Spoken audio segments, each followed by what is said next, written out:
ਕਹਿੰਦੇ ਨੇ 20 ਵੋਟਾਂ ਉੱਤੇ ਅਸੀਂ ਇੱਕ ਮੋਟਰਸਾਈਕਲ ਦੇ ਆਂਦੇ ਚ ਰੱਖਣ ਮੋਟਰਸਾਈਕਲ ਚਾਚਾ ਮੋਟਰਸਾਈਕਲ ਤਾਂ ਨਹੀਂ ਕੋਈ ਸ਼ੈ ਨਹੀਂ ਚਾਹੀਦੀ ਪੈਸੇ ਪੈਸੇ ਨਾ ਮੈਂ ਖੁਦਾ ਦੀ ਕਸਮ ਹੈ 1 ਰੁਪਈਆ ਨਾ ਕੋਈ ਬੰਦਾ ਹੀ ਇਹਨਾਂ ਕੋਲ ਨਾ ਲਵੇ ਦੂਜੀ ਪਾਰਟੀ ਦਾ ਵੀ ਨਾ ਲਵੇ ਇਹ ਕੰਜਰ ਨੇ ਇਕੱਠੇ ਹੋ ਗਏ 16 ਪਾਰਟੀਆਂ ਇਕੱਠੀਆਂ ਹੋ ਗਈਆਂ ਨੇ ਇੱਕ ਜਣਾ ਖਲੋ ਗਿਆ ਇਹਨਾਂ ਦੇ ਮੁਕਾਬਲੇ 'ਚ ਹੁਣ ਡਰਦੇ ਫਿਰਦੇ ਨੇ ਕਿੱਧਰ जाइए। अस्सलाम वालेकुम, मैं हूँ हसनैन, आप देख रहे हैं नया पाकिस्तान। इस वक्त मैं मौजूद हूँ लाहौर में। लाहौर के लोगों से बात करते हैं, पूछते हैं एक दिन बाकी है 17 को किसको जितवा रहे हैं जी। अस्सलाम वालेकुम ਚਾਚਾ ਹੁਣ ਤੈਨੂੰ ਕੀ ਆ ਕਿ ਇਹ ਸ਼ਬੀਰ ਗੁੱਜਰ ਜਿਹੜਾ ਨਾ ਇਸ ਵੱਧ ਜਾਣਾ ਇਹਨਾਂ ਤੋਂ ਸਾਰਿਆਂ ਤੋਂ ਹੀ बल्ले वध जाना है। ਬੱਲਾ ਅੱਗੇ ਹੀ ਗਿਆ ਲੋਟੇ ਨਹੀਂ ਇਹ ਲੁੱਟਣੇ ਵਾਲੇ ਨੇ ਲੋਟਾ ਤਾਂ ਐਵੇਂ ਬਣਾ ਦਿੱਤਾ ਨਾ ਇਹ ਲੁੱਟਦੇ ਨੇ ਇਹ ਸਾਰੀ ਕੌਮ ਹੀ ਲੁੱਟਣੇ ਵਾਲੀ ਇਹ ਭਗਿਆੜ ਇਕੱਠੇ ਹੋਏ ਨੇ ਤੇ ਇਨਸ਼ਾਅੱਲਾ ਇੱਕ ਬੰਦਾ ਵਹਿ ਦੇ ਇਹਦੇ ਨਾਲ ਪੂਰੀ ਆਵਾਮ ਹੈ ਪਾਕਿਸਤਾਨ ਦੀ ਮੈਂ ਬੁੱਢਾ ਬੰਦਾ ਮੈਨੂੰ 5ਵਾਂ ਵੋਟ ਦਿੰਦੇ ਆ ਬੰਦਾ ਨੇਕ ਹੈ 5ਵਾਂ ਵੋਟ ਪਹਿਲੇ 4 ਵੋਟ ਕਿਹਨੂੰ ਦਿੱਤੇ ਇਸ ਨੂੰ ਹੀ ਮੈਂ ਦਿੱਤੇ ਨੇ ਬੱਲੇ ਨਹੀਂ ਦਿੱਤੇ ਨੇ ਮੇਰੀ ਫੈਮਿਲੀ ਵੀ ਬੱਲੇ ਨਹੀਂ ਦਿੱਤੇ ਨੇ ਤੇ ਹੁਣ ਵੀ ਇਹ ਨਹੀਂ ਦੇਣੇ ਨੇ ਇਹਨੂੰ ਦੇ ਦੇਣੇ ਇਨਸ਼ਾਅੱਲਾ। ਵਜ੍ਹਾ ਕੀ ਹੈ ਇਮਰਾਨ ਖਾਨ ਨੂੰ ਕਿਉਂ ਵੋਟ ਦੇਂਦੇ ਨੇ? ਇੱਕ ਦਿਨ ਬਾਕੀ ਹੈ, ਰਿਜ਼ਲਟ ਕੀ ਦਵੋਗੇ? ਓ ਯਾਰ ਇਹ ਇੱਕ ਦਿਨ ਬਾਕੀ ਹੈ ਨਾ ਅਜੇ ਤਾਂ ਵੱਡੇ ਵੋਟ ਵੀ ਹੋਣੇ ਨੇ ਨਾ ਹਾਂਜੀ ਇਹਨਾਂ ਵੋਟਾਂ ਵਿੱਚ ਵੀ ਇਸ ਜਿੱਤ ਜਾਣਾ ਹੈ ਤੇ ਵੱਡਿਆਂ ਵੋਟਾਂ ਵਿੱਚ ਵੀ ਇਸ ਜਿੱਤ ਜਾਣਾ ਹੈ ਕਿਸ ਵਜ੍ਹਾ ਤੋਂ ਜਿੱਤਣਾ ਇਹ ਵੇਖ ਲਓ ਅਮਰੀਕਾ ਦੇ ਖਿਲਾਫ ਹੈ ਪੱਕਾ ਪੀਡਾ ਹੈ ਉਹ ਦੂਜਾ ਜਿਹੜਾ ਰੂਸ ਉਹਦੇ ਕੋਲ ਤੇਲ ਸਸਤਾ ਲਿਆ ਸੀ ਇਹਨਾਂ ਕੁੜੀ ਐਵੇਂ ਨਹੀਂ ਲਿਆ ਇਹਨਾਂ ਜਵਾਬ ਦਿੱਤਾ ਹੈ ਇਹ ਗੱਲ ਹਕੀਕਤ ਹੈ ਇੰਡੀਆ ਵੇਖ ਲਓ ਉਹਨਾਂ ਦਾ ਸੰਗੀ ਵੀ ਹੈ ਅਮਰੀਕਾ ਦਾ ਸੰਗੀ ਹੈ ਨਾ ਅਮਰੀਕਾ ਉਸ ਇੰਡੀਆ ਨੇ ਆਖਿਆ ਮੈਂ ਤੇਲ ਜਿੱਥੋਂ ਸਸਤਾ ਮਿਲਿਆ ਉੱਥੋਂ ਲੈਣਾ ਹੈ ਹੈ ਸਾਡੀ ਹਕੂਮਤ ਨੇ ਆਖਿਆ ਸਮਾਗਾ ਲੈਣੇ ਆ ਹੁਣ ਵੜ ਗਈ ਹੈ ਖੱਡੇ ਵਿੱਚ ਹੁਣ ਹਰ ਪਾਸੇ ਉਹ ਬੰਦ ਹੋਈ ਪਈ ਹੈ ਉਹ ਤਾਂ ਇਲੈਕਸ਼ਨ ਤੋਂ ਇੱਕ ਦਿਨ ਪਹਿਲਾਂ ਸਸਤਾ ਕਰ ਦਿੱਤਾ ਉਹ ਸਸਤਾ ਕੋਈ ਨਹੀਂ ਹੋਇਆ ਇਹ ਪ੍ਰੋਟੋਕੋਲ ਦਿੱਤਾ ਨਾ ਹੁਣ ਪੈਂਦੇ ਨੇ 20 ਵੋਟਾਂ ਉੱਤੇ ਅਸੀਂ ਇੱਕ ਮੋਟਰਸਾਈਕਲ ਦੇ ਆਂਦੇ ਚ ਰੱਖਣ ਮੋਟਰਸਾਈਕਲ ਚਾਚਾ ਮੋਟਰਸਾਈਕਲ ਤਾਂ ਨਹੀਂ ਕੋਈ ਸ਼ੈ ਨਹੀਂ ਚਾਹੀਦੀ ਪੈਸੇ ਪੈਸੇ ਨਾ ਮੈਂ ਖੁਦਾ ਦੀ ਕਸਮ ਹੈ 1 ਰੁਪਈਆ ਨਾ ਕੋਈ ਬੰਦਾ ਹੀ ਇਹਨਾਂ ਕੋਲ ਨਾ ਲਵੇ ਦੂਜੀ ਪਾਰਟੀ ਦਾ ਵੀ ਨਾ ਲਵੇ ਇਹ ਕੰਜਰ ਨੇ ਇਕੱਠੇ ਹੋ ਗਏ 16 ਪਾਰਟੀਆਂ ਇਕੱਠੀਆਂ ਹੋ ਗਈਆਂ ਨੇ ਇੱਕ ਜਣਾ ਖਲੋ ਗਿਆ ਇਹਨਾਂ ਦੇ ਮੁਕਾਬਲੇ 'ਚ ਹੁਣ ਡਰਦੇ ਫਿਰਦੇ ਨੇ ਕਿੱਧਰ ਜਾਈਏ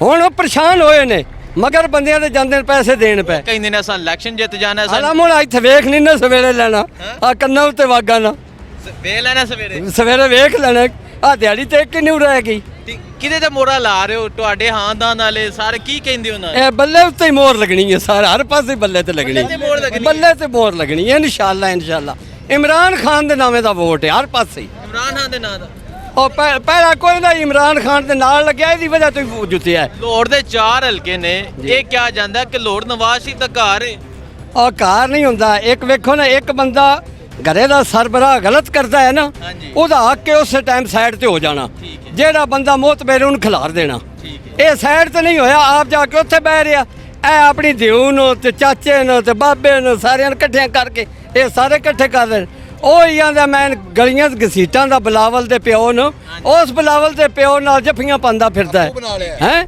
ਵੇਖ ਲੈ ਤੂੰ ਮਰਜਮ ਉਸੇ ਮੁੰਡੇ ਨਾਲ ਬਹਿ ਕੇ ਗੱਪਾਂ ਲਾ ਰਹੀ ਹੈ ਉਸ ਵੇਲੇ ਕਿਵੇਂ ਆਣ ਇਹਨਾਂ ਦੋਵਾਂ ਸਾਨੂੰ ਇਹਨਾਂ ਭਗੋਲਿਆਂ ਬਣਾਈ ਹੈ ਸਾਡੀਆਂ ਅੱਖਾਂ ਖੋਲੀਆਂ ਨੇ ਮੈਂ 60 ਸਾਲ ਮੇਰੀ ਉਮਰ ਹੈ ਸਾਡੀਆਂ ਹੁਣ ਅੱਖਾਂ ਖੁਦਾ ਦੀ ਕਸਮੇ ਖੁੱਲੀਆਂ ਨੇ ਇਹ ਗੱਲ ਹਕੀਕਤ ਹੈ ਖੋਲੀਆਂ ਨੇ ਇਹ ਇਮਰਾਨ ਖਾਨ ਜ਼ਿੰਦਾਬਾਦ ਇਮਰਾਨ ਖਾਨ ਜ਼ਿੰਦਾਬਾਦ ਇਮਰਾਨ ਖਾਨ ਮਤਲਬ ਇਹ 17 ਨੂੰ ਤੁਸੀਂ ਇਮਰਾਨ ਖਾਨ ਨੂੰ ਜਿਤਵਾ ਕੇ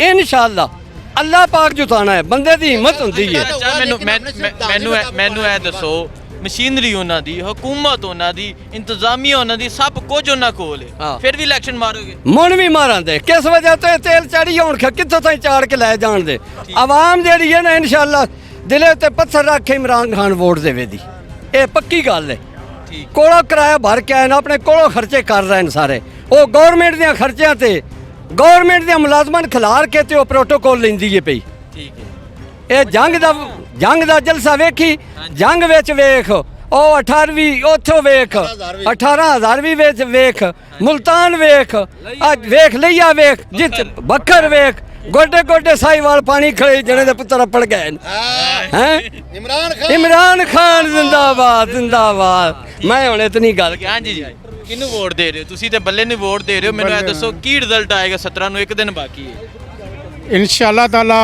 ये बल्ला जीतेगा ਹਰ ਕੀਮਤ ਤੇ ਜਿੱਤੇਗਾ, ਕਿਉਂਕਿ ਇਹਨਾਂ ਲੋਟਿਆਂ ਨੇ ਸਾਡੀਆਂ ਮਾਵਾਂ, ਸਾਡੀਆਂ ਭੈਣਾਂ, ਸਾਡੀਆਂ ਬੀਵੀਆਂ ਫਰੋਖਤ ਕੀਤੀਆਂ ਨੇ। ਮੇਰਾ ਉਹਨਾਂ ਮਾਵਾਂ ਨੂੰ, ਮੇਰਾ ਉਹਨਾਂ ਭੈਣਾਂ ਨੂੰ, ਮੇਰਾ ਉਹਨਾਂ ਬੇਟੀਆਂ ਨੂੰ ਪੈਗਾਮ ਹੈ, ਇਹ ਨਜ਼ੀਰ ਲੋਟਾ ਚੌਹਾਨ ਹੈ, ਚੌਹਾਨੀ ਕੰਨ ਖੋਲ ਕੇ ਸੁਣ ਲੈ ਮੇਰੀ ਦੀਵਾਨੀ, ਤੂੰ ਦੀਵਾਨੀ ਇਸ ਮੁਲਕ ਦੀ ਔਰ ਤੈਨੂੰ ਪੈਰਾਂ ਥੱਲੇ ਰੋਲਣਾ ਹੈ। ਅੱਲਾਹ ਤਾਲਾ ਦੇ ਹੁਕਮ ਨਾਲ ਇਹ ਹਲਕਾ 157 ਨੇ 17 ਨੂੰ ਵੋਟ ਮੇਰਾ ਇਨਸ਼ਾਅੱਲਾ ਤਾਲਾ ਬੱਲੇ ਤੇ ਮੋਹਰ ਲਾਵਣਗੀਆਂ ਭੈਣਾਂ, ਮਾਵਾਂ, ਬੇਟੀਆਂ, ਜਿਨ੍ਹਾਂ ਬੇਟੀਆਂ ਦੇ ਪੈਸੇ ਲੈ ਗਏ ਨੇ, ਜਿਨ੍ਹਾਂ ਭੈਣਾਂ ਨੂੰ ਫਰੋਖਤ ਕੀਤਾ ਗਿਆ। ਮੈਂ ਇਸ ਜਜ਼ਬੇ ਨਾਲ ਕਹਿ ਰਿਹਾ, ਈਮਾਨ ਨਾਲ ਕਹਿ ਰਿਹਾ ਕਿ ਇਸ ਮੁਲਕ ਦੇ ਵਿੱਚ ਹਕੂਮਤ ਅੱਜ ਤੋਂ 30 ਸਾਲ ਪਹਿਲੇ ਅਜਾਰਾਦਾਰੀ ਦੀ ਸੀ, ਬਾਦਸ਼ਾਹਤ ਦੀ ਸੀ। ਇਹ ਅੱਜ ਵੀ ਉਹ ਲੋਕ ਬਾਦਸ਼ਾਹਤ ਮੰਗ ਰਹੇ ਨੇ, ਅੱਜ ਵੀ ਉਹਨਾਂ ਦੇ ਇੰਤਜ਼ਾਮਾਤ ਐਸੇ ਹੀ ਨੇ। ਲੇਕਿਨ ਇਹ ਖਾਨ ਸਾਹਿਬ ਨੂੰ ਦਬਾਵਾਂ ਨੇ, ਇਹ ਖਾਨ ਸਾਹਿਬ ਨੂੰ ਸਭ ਪ੍ਰੋਟੋਕੋਲ ਹੈ ਕਿ ਜਿਨ੍ਹਾਂ ਦੇ ਦਿਮਾਗ ਇਨਸਾਨਾਂ ਦੇ ਸਾਫ਼ ਕਰ ਦਿੱਤੇ ਨੇ। ਹਰ ਬੱਚਾ, ਹਰ ਮਾਂ, ਹਰ ਬੇਟੀ ਬੋਲ ਰਹੀ, ਹਰ ਬਜ਼ੁਰਗ ਬੋਲ ਰਿਹਾ। ਇਹ ਤੁਹਾਡੇ ਸਾਹਮਣੇ ਇੱਕ ਬਜ਼ੁਰਗ ਬੋਲਿਆ, ਉਹਦੇ ਵਿੱਚ ਕਿੰਨਾ ਜਜ਼ਬਾ ਹੈ। ਜਦੋਂ ਲੂਲੇ ਲੰਗੜੇ ਚੱਲ ਕੇ ਜਲਸਿਆਂ ਦੇ ਵਿੱਚ ਸ਼ਮੂਲੀਅਤ ਕਰਨ, ਉਦੋਂ ਉਸ ਮੁਲਕ ਤੇ, ਉਸ ਜ਼ਮੀਨ ਤੇ ਅੱਲਾਹ ਤਾਲਾ ਦੀ ਰਹਿਮਤ ਹੁੰਦੀ ਹੈ। ਇਸ ਜਲਸਿਆਂ ਦੇ ਵਿੱਚ ਇਨਸ਼ਾਅੱਲਾ ਤਾਲਾ ਲੂਲੇ ਲੰਗੜੇ ਸ਼ਮੂਲੀਅਤ ਕਰ ਰਹੇ ਨੇ, ਚਾਰ ਪਾਈਆਂ ਦੇ ਲੋਕ ਆ ਰਹੇ ਨੇ, ਰੇੜ ਕੇ ਆ ਰਹੇ ਨੇ ਔਰ ਇਹ ਇਨਸ਼ਾਅੱਲਾ ਤਾਲਾ ਧਰਤੀ ਤੇ ਰੰਗ ਜ਼ਰੂਰ ਆਏਗਾ। ਮੈਨੂੰ ਇਹ ਦੱਸੋ, ਇਹ ਜਿਹੜਾ ਤੁਸੀਂ ਜਜ਼ਬਾ ਵੇਖ ਰਹੇ ਹੋ ਜਲਸਿਆਂ ਵਿੱਚ, ਮਜ਼ਦੂਰ ਲੋਕ ਆ ਰਹੇ ਨੇ, ਬਜ਼ੁਰਗ ਆ ਰਹੇ ਨੇ, ਬੱਚੇ ਆ ਰਹੇ ਨੇ, ਖਵਾਤੀਨ ਆ ਰਹੀਆਂ ਨੇ, ਫੈਮਿਲੀ ਆ ਰਹੀ ਨੇ, ਵਜ੍ਹਾ ਕੀ ਹੈ ਇਹਦੀ? ਇਮਰਾਨ ਖਾਨ ਨੂੰ ਇੰਨਾ ਸਪੋਰਟ ਕਿਉਂ ਕਰਨ ਦੇ? ਇਸ ਮੁਲਕ ਦੇ ਵਿੱਚ ਇੰਨਾ ਜ਼ੁਲਮ ਹੈ ਨਾ ਕਿਹੜਾ ਹੋ ਚੁੱਕਾ ਹੈ। ਇਹ ਮੁਲਕ ਨੂੰ ਫਰੋਖਤ ਕੀਤਾ ਗਿਆ ਹੈ। ਇਸ ਮੁਲਕ ਪੈਸਾ ਉਹ ਦਿੰਦੇ ਨੇ, ਸਾਨੂੰ ਕਰਜ਼ਾ ਦਿੰਦੇ ਨੇ, ਉਹੋ ਹੀ ਕਰਜ਼ਾ ਵਾਪਸ ਲੈ ਕੇ ਉਹ ਆਪਣੇ ਮੁਲਕ 'ਚ ਲੈ ਜਾਂਦੇ ਨੇ। ਇਹ ਮੁਲਕ ਦੇ ਲੋਕ ਮਕਰੋਜ਼, ਸਾਡਾ ਪਦੈਸ਼ੀ ਬੱਚਾ ਵੀ ਉਹ ਕਿਹੜਾ 3-4 ਲੱਖ ਰੁਪਏ ਦਾ ਹੈ। ਅਸੀਂ ਪਦੈਸ਼ ਜਿਹੜਾ ਬੱਚਾ ਜਨਮ ਲੈਂਦਾ ਹੈ ਉਹ ਵੀ 4 ਲੱਖ ਰੁਪਏ 'ਚ ਫਰੋਖਤ ਹੋਇਆ ਹੈ।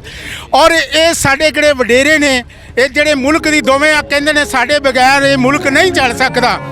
ਮੈਂ ਅੱਲਾਹ ਤਾਲਾ ਦੇ ਹੁਕਮ ਨਾਲ ਇਹ ਬੜੇ ਫਖਰ ਨਾਲ, ਈਮਾਨ ਨਾਲ ਕਹਿਣਾ, ਇੰਡੀਆ ਦੀ ਤੁਸੀਂ ਇੱਕ ਫਿਲਮ ਦੇਖੀ, ਇੱਕ ਮਹੀਨੇ ਦੀ, ਇੱਕ ਦਿਨ ਲਈ ਦੇਖੀ ਹੈ ਨਾ, ਉਹ ਇੱਕ ਮਹੀਨੇ ਵਾਸਤੇ ਅਗਰ ਇਹ ਵਜ਼ੀਰ ਆਜ਼ਮ ਸਾਨੂੰ ਵੀ ਦਿੱਤੀ ਜਾਏ ਨਾ, ਤੇ ਅਸੀਂ ਇਹਨਾਂ ਨੂੰ ਠੁੱਡੇ ਮਾਰ ਕੇ ਚੌਂਕਾਂ ਦੇ ਵਿੱਚ ਫਾਂਸੀ ਲਾਈਏ। ਸਭ ਤੋਂ ਇਹ ਕਿਹੜੇ 3-4 ਹੁਕਮਰਾਨ ਨੇ ਮੁਲਕ ਦੇ, ਚੋਰ ਚੱਕੇ, ਇਹਨਾਂ ਨੂੰ ਜਿੰਨਾ ਚਿਰ ਮੈਂ ਖਾਨ ਸਾਹਿਬ ਅੱਗੇ ਰਿਕੁਐਸਟ ਕਰਾਂਗਾ ਕਿ ਜਿੰਨਾ ਚਿਰ ਡੀਸੀਓ चीफ सेक्रेटरी मेरी बात सुने, बैरोक्रेसी मुल्क को नहीं चलने दे रही। सबसे बड़ी कमजोरी जो है वो मुल्क की बैरोक्रेसी है। अगर जब तक वो मुल्क को बैरोक्रेसी नहीं चलने देगी, मुल्क नहीं चल सकता। 17 को किसको जितवा रहे हैं आप यहाँ? 17 को इंशाल्लाह ताला हम बड़ी लीड से 20 सीटें लेकर जीतेंगे। एक दिन बाकी है। हाँ, एक दो सबका जज्बा देख लें। आपने जलसे देखे हैं, आवाम की शमूलियत देखी है, खान से प्यार किन्होंने किया है, तो इनका क्या है? ये तो मुलाजमों को पाबंद कर देती है ना। 3 दिन पहले उनको नोटिस भिजवाए जाते हैं कि आपने जलसे में शमूलियत करनी है। ठीक है, बड़ी मेहरबानी जी। इस्लाम सर 17 ਨੂੰ ਇਲੈਕਸ਼ਨ ਨੇ, ਇੱਕ ਦਿਨ ਬਾਕੀ ਹੈ, ਕੀ ਰਿਜ਼ਲਟ ਆਏਗਾ? ਉਹ ਸਰ ਤੁਸੀਂ 17 ਨੂੰ ਕਹਿ ਰਹੇ ਆ, ਸਾਡੇ ਅਸੀਂ ਇੰਤਜ਼ਾਰ ਕਰ ਰਹੇ ਹਾਂ ਵੀ ਅੱਜ ਹੀ ਵੋਟ ਪਾਓ, ਅਸੀਂ ਇਸੇ ਤੁਤੜੀ ਵਜ਼ੀਰ ਆਲਾ ਨੂੰ ਥੱਲੇ ਲਾ ਦੇ ਸੱਟਣਾ ਇਨਸ਼ਾਅੱਲਾ ਤਾਲਾ। 22 ਤਾਂ ਬਹੁਤ ਦੂਰ ਹੈ ਸਾਡੇ, ਤਾਂ ਚਾਹੁੰਦੇ ਅਸੀਂ 19-10 ਮਿੰਟ 'ਚ ਉਤਾਰ ਦੇਣਾ ਇਨਸ਼ਾਅੱਲਾ ਤਾਲਾ। ਤੁਸੀਂ 17 ਦੀ ਗੱਲ ਕਰ ਰਹੇ ਹੋ, ਤੁਸੀਂ ਕਹਿ ਰਹੇ ਹੋ ਅੱਜ ਹੀ ਵੋਟ ਪਵਾ ਲਓ, ਇੰਨਾ ਤੁਹਾਨੂੰ ਕਿਵੇਂ ਸ਼ੋਰ ਹੈ ਕਿ ਵੋਟ ਬੱਲੇ ਨੂੰ ਹੀ ਪੈਣੇ ਨੇ? ਉਹ ਸਰ ਹਕੂਮਤ ਉਹਨਾਂ ਦੀ, ਇੰਤਜ਼ਾਮੀਆ ਉਹਨਾਂ ਦੀ। सर वोट आवाम ने पाना, हुकूमत ने या इंतजामिया ने नहीं पाना। और इंशाल्लाह ताला जेरे धांधली करना चाहते असीं धांधली डटना जानते हैं अलहमदुलिल्लाह। मैं चाहता भी हमजा शबाज तेरे वासी दाली अपने प्यो नूं भेज। चौड़ी सारा गुजर पहले भी ये मुकाबले 2013 ਦੇ ਵਿੱਚ ਇਲੈਕਸ਼ਨ ਲੜ ਚੁੱਕੇ ਆ, ਤੇ ਹੁਣ हमजा ਦੇ वासी दाल नहीं दी मियाँ शरीफ ਨੂੰ ਹੀ ਭੇਜੋ ਉੱਥੇ। जी बड़ी मेहरबानी जी सर। सलाम अलैकुम जी सर। सलाम वालेकुम सलाम। किसको जितवा रहे हैं 17 को? ਅਸੀਂ ਬਹੁਤ ਇਮਰਾਨ ਖਾਨ ਨੂੰ ਜਿਤਾ ਰਹੇ ਹਾਂ ਔਰ ਹਰ ਹਾਲ 'ਚ ਜਿਤਾ ਰਹੇ ਹਾਂ। ਅਸੀਂ ਰਾਈਵੇਟ ਤੋਂ ਆਏ ਹਾਂ ਸਪੈਸ਼ਲੀ ਇੱਥੇ ਕੰਪੇਨ ਕਰਨ ਵਾਸਤੇ। ठीक है, हाँ जी भाई 17 को किसको जितवा रहे हैं? इमरान एक दिन बाद शबीर गुजर को शबीर गुजर जी।